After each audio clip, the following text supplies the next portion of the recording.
গ্রামে স্বাস্থ্য ভাই ঈদের দিনটা অনেক বেশি আনন্দের হয়। এইখানে সবাই নতুন নতুন জামা পরে, এইটুকু ঈদের বাদে।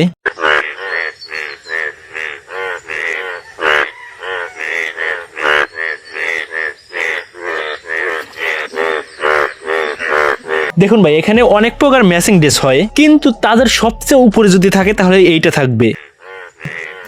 মানে সবাই এক প্রকার ড্রেস পরে ভাই একদম বের হয়ে যায় টোকাইদের মতো। कैसे कैसे लोग रहते हैं यार यहाँ पर। এরা নিজেকে মনে করে যে আমরা অনেক বেশি স্মার্ট, কিন্তু ভাই অন্যরা দেখে মনে করে যে এইরকম খ্যাতকে কে জন্ম দিল রে ভাই। মানে টুকাইদের দেখতে এত খ্যাত লাগতেছে, মানে কি বলবো, মানে আমার মাথা, আমার নিজেরই মাথা হ্যাং হইতেছে। ওরা যে কি মনে করে যে এইটা করে আল্লাহ জানে। गरीब हो ना आदमी, यो साला अपनी आदत से गरीब हो। আর শুধু এইখানেই থেমে থাকে না, এইখানে গ্রামের কিছু ক্ষেতরা অটো চালিয়ে উপরে একটা বক্স দিয়ে পুরো এলাকাকে দেখায় যে দেখ এইটাকে ঈদ বলে। গ্রামে স্বাস্থ্য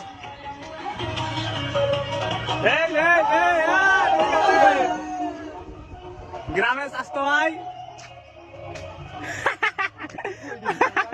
ভাইরাল ভাইরাল। এইখানে শুধু অটোই নয়, এইখানে বাস থেকে শুরু করে সাইকেল নিয়ে পর্যন্ত বের হয়। মানে ভাই ওরা মনে করতেছে যে ভাই আমরা যদি পুরো এলাকায় একটি রাউন্ড দেই না তাহলে পুরো এলাকা আমাদের চিনে যাবে। এমনিতে তো কুত্তাও আমাদের চুদবে না, কিন্তু যদি আমরা একটি রাউন্ড দেই তাহলে পুরো এলাকায় কথা বলা বলি চলবে আমাদের নিয়ে, যে ওরা ঈদের দিন এইরকম একটা কাজ করেছে, একদম মাদাসদ মার্কা। আমরা পুরো এলাকায় একদম মাদাসদ মার্কা হয়ে যাবে। এইটা শুনে ওদের সব বন্ধু বান্ধবের মধ্যে একদম হইচই লেগে যায় যে হ্যাঁ এইটাই করতে হবে। তারপরের গল্প তো আপনারা জেনেই থাকবেন, এই যে এরকম টুকাইদের কিছু কাহিনী।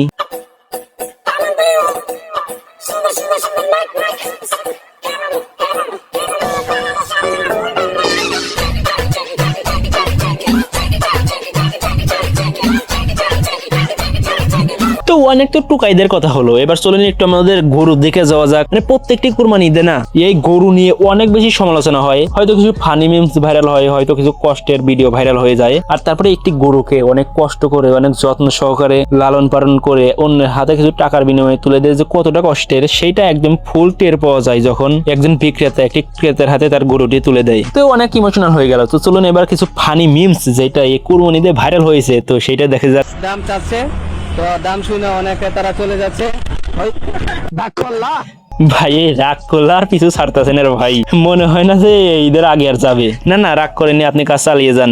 50 কেজি অর্থাৎ বেশ মাংস কিন্তু আছে। এই যে আসন্ন কোরবানি ঈদকে কেন্দ্র করে এই গরুটা কিন্তু নো নো নো এই গরুটা কিন্তু মাই গড শিট না, ভিডিও বানাইতেছে এটা ভালো কথা, কিন্তু একটি গরুর সামনে আপনি মাংসের ব্যাপারে কথা বলতেছেন। সে নিজেও জানে যে কোরবানি ঈদে মানে কালকে তাকে আল্লাহর কাছে পাঠিয়ে দেওয়া হবে, আর আপনি এখানে মাংস করতেছেন, এখানে রাগ করার কথাই। এই গরুরা তো অল্প কিছু করছে, কিন্তু গরুরা সবসময় কিন্তু মেয়েদের পক্ষে থাকে রে ভাই। মানে প্রত্যেকটা আপনি কোরবানি ঈদে দেখবেন যখন আয়রা গরু যখন একদমই অনেক রাগী একটি গরু যখন একটি মেয়েকে দেখে শান্ত হয়ে যায়, কিন্তু সেইটার পরেই ছেলেদের যখন পালা আসে লে মাদারচোদ।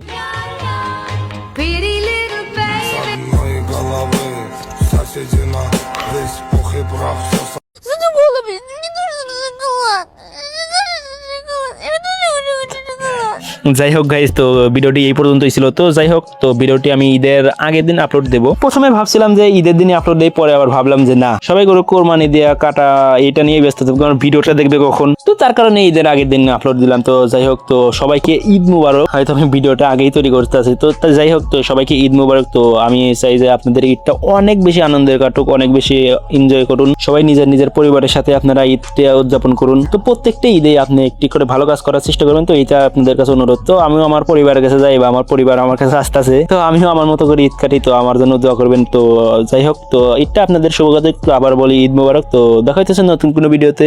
আল্লাহ হাফিজ, ঈদ মুবারক। না রে ভাই, আজ সামসো নাই, ওই ঈদ বোনাস নিয়ে ওর পরিবারের কাছে চলে গেছে, এবার যান, আপনিও যান।